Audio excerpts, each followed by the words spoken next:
aling tuntunin sa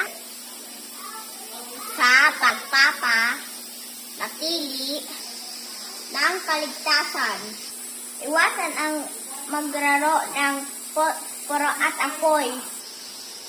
Iwasan din ang pagrararo ng kutsilyo at gunting at matulis na bagay. Aling tintunin sa bahay.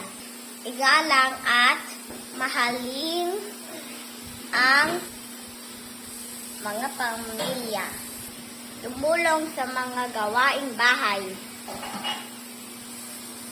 Mga aling tuntunin sa paglilinis ng katawan.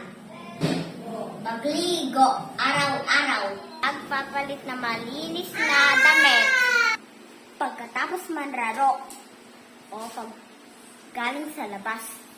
Paglinis ng mga bahagi ng katawan tulad lang ng tenga, ilong, mga ngipin at muka. Aaliting tuntunin sa pagtulog o papahinga. 8 o higit na oras ng pagtulog. Lalo na sa mga bata. Hindi pagpupuyat.